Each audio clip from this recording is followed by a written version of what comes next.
las características neuropsicológicas en la enfermedad de Alzheimer de inicio precoz, de la primera fase de la enfermedad de Alzheimer, estudiando, como había dicho antes, cuál era su rendimiento cognitivo de los pacientes que estaban diagnosticados. Lo que podía observarse es que existía un patrón típico, es decir, cognitivamente, su memoria, su atención, funcionaba de una manera similar. Lo que ocurría era que la mayoría presentan déficit en la memoria episódica, es decir, en esa memoria autobiográfica, en la memoria que nos permite poder narrar y evocar los diferentes momentos de nuestra vida. La mayoría de estas personas padecen déficit en la memoria episódica en la enfermedad de Alzheimer de inicio, en los primeros momentos de la enfermedad.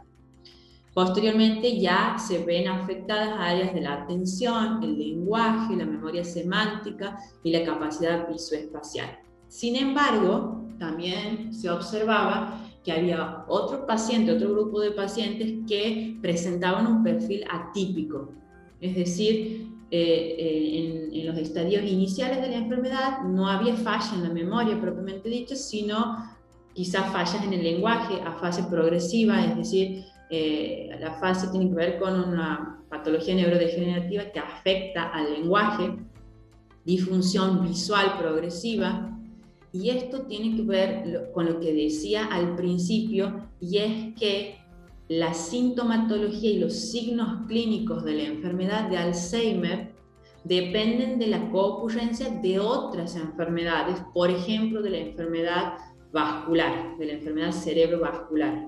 Y entonces, de la conjugación de estas dos condiciones, es decir, un cerebro que tiene signos de Alzheimer, pero también una persona que padece hipertensión, que quizás tiene ciertos accidentes cerebrovasculares que no han sido diagnosticados, eso va a ir dando lugar a ciertos síntomas en el funcionamiento cognitivo de esa persona.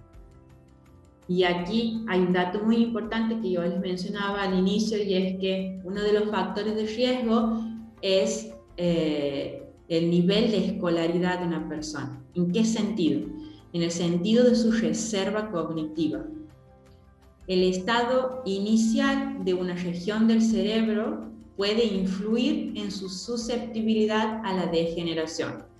Lo que quiere decir es que, por ejemplo, si siempre me ha caracterizado en mi vida problemas en mi memoria, me olvido los nombres, soy mala recordando las direcciones, no suelo ubicarme bien, o el trabajo que desempeño me entrena en ciertas funciones cognitivas y en otras no, lo que ocurre es que cuando aparece una enfermedad neurodegenerativa, cuando aparece la enfermedad de Alzheimer, las primeras áreas que van a verse afectadas y van a empezar a evidenciar déficit son estas justamente, las menos entrenadas, las menos utilizadas, las que no hemos usado en nuestra vida cotidiana.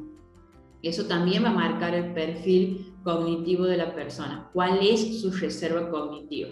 Por eso la importancia de mantener un entrenamiento, por decirlo de alguna manera, de nuestro cerebro, de nuestras funciones cognitivas. No solo de las que necesitamos para realizar nuestro trabajo, sino de todas: atención, memoria, concentración, funciones ejecutivas. Si cada uno de ustedes piensa un poco en cuál es su funcionamiento cognitivo, seguramente tienen esta noción de en qué áreas tienen cierta quizás vulnerabilidad o dificultad y en cuáles son más rápidos, son más ágiles mentalmente. Bueno, el proceso neurodegenerativo lo que hace es iniciar ese déficit en las áreas menos entrenadas durante nuestra vida.